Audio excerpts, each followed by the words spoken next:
قابض اسرائیلی فوج کی بے رحم پابندیوں، خوفناک رکاوٹوں اور غیر انسانی سختیوں کے باوجود لیلۃ القدر کی بابرکت رات کو فلسطینیوں کا جذبہ ایمان چٹان کی طرح مضبوط رہا۔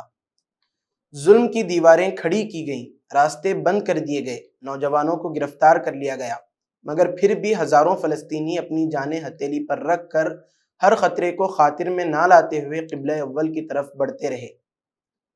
ناظرین السلام علیکم، آپ دیکھ رہے ہیں دکن میڈیا کا اردو خبرنامہ اور میں ہوں اسماعیل ریحان۔ کھانے کا ذائقہ اور صحت دونوں کا خیال رکھتے ہیں آپ، اور ہم خیال رکھتے ہیں آپ کے بیسن کا۔ جو زندگی میں ذائقہ چاہتے ہیں وہ آر بیسن ہی کھاتے ہیں، جو بنتا ہے 100% پیور چنا دال سے اور سوکھے کم تیل، جسے آپ کی صحت اور ٹیسٹ دونوں بیلنس رہے۔ ہوٹل کے سارے مزے اب اپنے گھر لے آئیں۔ آر بیسن سے بنے لذت دار پکوڑے اور لڈو سے اپنی چٹپٹی پارٹی کا ذائقہ بڑھائیں۔ آر بیسن، رکھے آپ کا خیال اپنوں کی طرح۔ کل شام جب پوری امت مسلمہ عبادت میں مصروف تھی، قابض فوج نے مسجد اقصیٰ کے دروازے زنجیروں میں جکڑ رکھے تھے، مگر ایمان کی طاقت کسی زنجیر کو کب تسلیم کرتی ہے؟ فلسطینیوں نے ہر رکاوٹ کو روندتے ہوئے، خوف کے بادلوں کو چیرتے ہوئے قبلہ اول میں عشاء اور تراویح ادا کی۔ القدس کے اسلامی اوقاف کے مطابق 1,80,000 سے زائد فلسطینی ظالموں کے ظلم کو روند کر اپنے رب کے حضور جھکنے میں کامیاب ہو گئے۔ صہیونی فوجیوں نے جگہ جگہ تلاشی لی، نمازیوں کو گرفتار کیا اور انہیں روکنے کی ہر ممکن کوشش کی، مگر مسجد اقصیٰ کی دیواریں آج بھی ان بہادر سجدوں کی گواہ بنی۔ فلسطینیوں نے ایک بار پھر ثابت کر دیا کہ قبلہ اول پر ان کا حق کسی قبضے سے کمزور نہیں پڑے گا۔ اس موقع پر نمازیوں نے صہیونی طاقت کے مقابلے میں اللہ رب العزت سے نصرت و فتح مندی کے لیے گڑ گڑا کر دعائیں مانگی۔ دوسری طرف جب مسلمان مسجد اقصیٰ میں رب کریم سے مناجات اور عبادتوں میں مصروف تھے، غزہ میں قابض اسرائیلی فوج نے قیامت برپا کر رکھی تھی۔ معصوموں پر گرتے بم، ہر سمت دھواں اور آگ کے شعلے اور گھروں سے اٹھتی آہ و بکا، قابض فوج نے لیلۃ القدر کی مقدس رات کو بھی خون میں نہلا دیا۔ درجنوں فضائی حملے کیے، میزائلوں کی بوجھاڑ اور نہتے شہریوں پر گرتی آگ، غزہ کے بے بس عوام کے لیے اس رات کو قہر کی رات بنا دیا گیا۔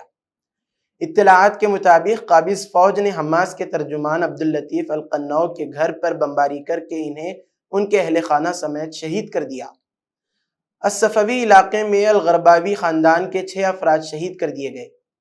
خان یونس میں ایک بے گھر فلسطینی خاندان کا تنہا ٹھکانہ، ایک معمولی خیمہ بھی اسرائیلی بمباری کی نظر ہو گیا، جہاں ایک اور معصوم شہید اور متعدد زخمی ہو گئے۔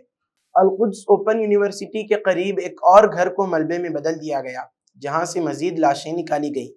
18 مارچ سے جاری وحشیانہ بمباری میں 800 سے زائد فلسطینی شہید اور 1660 سے زیادہ زخمی ہو چکے ہیں، جن میں زیادہ تر بچے اور خواتین شامل ہیں، جبکہ 7 اکتوبر 2023 سے جاری نسل کشی میں 1,63,000 سے زائد فلسطینی شہید و زخمی ہو چکے ہیں اور 11,000 سے زیادہ لاپتہ ہیں۔ یہ محض ایک جنگ نہیں، یہ نسل کشی ہے۔ یہ ظلم کی وہ تاریخ انسانیت کبھی معاف نہیں کرے گی، مگر فلسطینیوں کا حوصلہ ہے کہ کمزور نہیں پڑتا۔ وہ ہر بم کے جواب میں تکبیر کی صدا بلند کرتے ہیں، ہر شہید ہونے والے بچے کے خون کے بدلے مسجد اقصیٰ کی حفاظت کا عہد دہراتے ہیں۔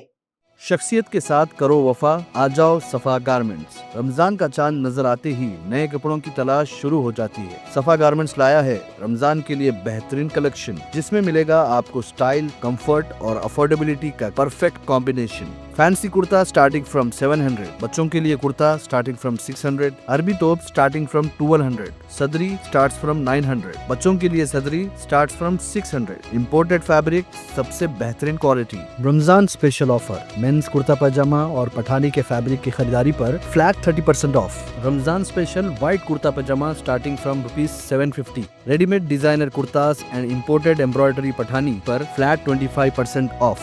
مینس اینڈ کڈس توپس میں MRP پر flat 25% off. Men's and kids کے ریڈی میڈ کرتا پٹھانی میں buy one get one free offer. قیمتی وقت اور پیسے بچائیں، صفا گارمنٹس چلے آئیں۔ صفا garments, Toli Chowki x road, Hyderabad. اب آئیے بڑھتے ہیں دوسری خبر کی جانب۔ جمعۃ الوداع کے موقع پر بھارت بھر میں مسلمانوں نے وقف ترمیمی بل 2024 کے خلاف احتجاج کرتے ہوئے بازوؤں پر سیاہ پٹیاں باندھ کر نماز جمعہ ادا کی۔ یہ احتجاج آل انڈیا مسلم پرسنل لا بورڈ کی اپیل پر کیا گیا، جس کا مقصد اس متنازع بل کے خلاف پرامن مظاہرہ کرنا تھا۔ آل انڈیا مسلم پرسنل لا بورڈ کے صدر مولانا خالد سیف اللہ رحمانی، جنرل سیکریٹری مولانا فضل الرحیم مجددی اور ترجمان ڈاکٹر قاسم رسول الیاس کی دستخطوں کے ساتھ جاری کردہ ایک اپیل میں کہا گیا کہ وقف ترمیمی بل ایک گھناؤنی سازش ہے جس کا مقصد مسلمانوں کو ان کی مساجد، عیدگاہوں، مدارس، خانقاہوں، درگاہوں، قبرستان اور ان کے خیراتی اداروں سے محروم کرنا ہے۔ لہٰذا ہر مسلمان کی ذمہ داری ہے کہ وہ اس بل کے خلاف اپنا بھرپور احتجاج درج کروائے۔ اس اپیل پر لبیک کہتے ہوئے مسلمانان ہند نے بازوؤں پر سیاہ فیطہ باندھا۔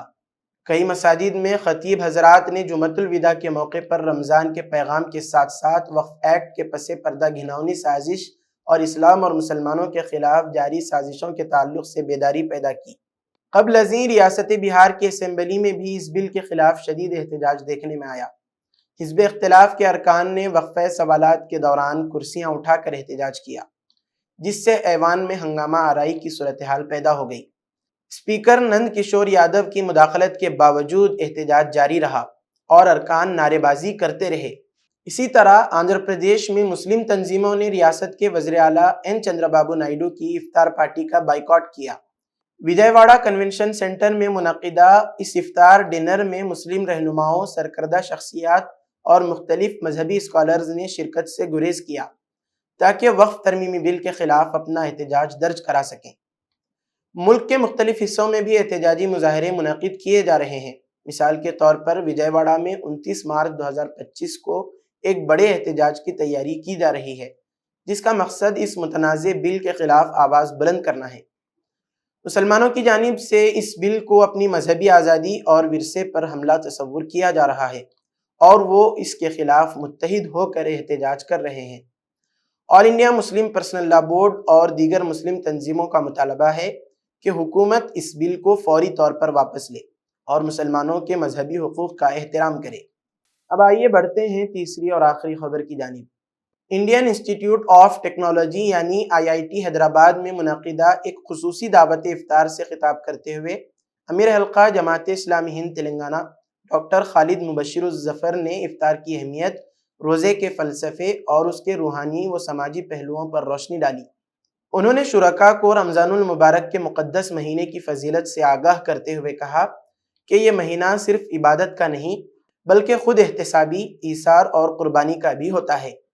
اس تقریب میں تقریباً 150 پروفیسرز، اسکالرز اور مختلف مذاہب سے تعلق رکھنے والے طلباء شریک تھے، جو رمضان المبارک کے روحانی ماحول میں بین المذاہب یکجہتی، بھائی چارے اور مکالمے کے فروغ کے لیے منعقد کی گئی تھی۔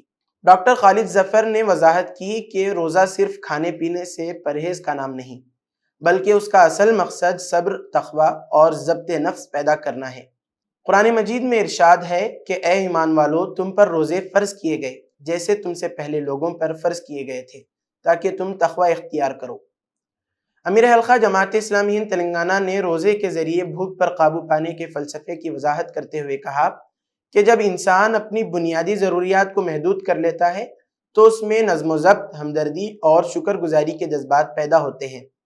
روزہ رکھنے سے نہ صرف جسمانی بلکہ روحانی تربیت بھی حاصل ہوتی ہے، جو انسان کو اپنی خواہشات پر قابو پانے میں مدد دیتی ہے۔ انہوں نے اسلامی تعلیمات میں جنسی خواہش پر قابو پانے کی حکمت کو بھی اجاگر کیا اور رسول اللہ صلی اللہ علیہ وسلم کی اس حدیث کا حوالہ دیا، جو شخص نکاح کی استطاعت رکھتا ہو وہ نکاح کرے اور جو نہ رکھتا ہو وہ روزہ رکھے، کیونکہ یہ اس کے لیے ڈھال ہے۔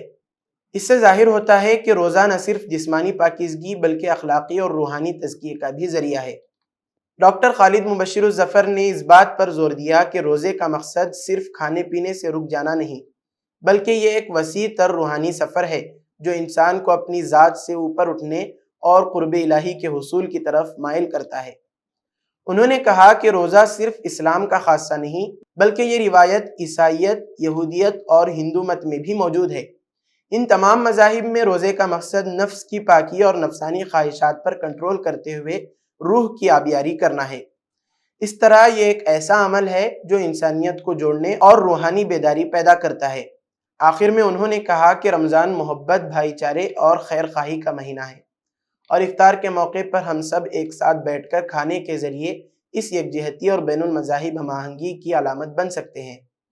انہوں نے حاضرین کا شکریہ ادا کیا اور انہیں دعوت دی کہ وہ نہ صرف افطار کا لطف اٹھائیں بلکہ اس کے پیغام کو بھی سمجھیں، جو خود احتسابی، نظم و ضبط اور بنی نوع انسانی کے لیے خلوص و محبت پر مبنی ہے۔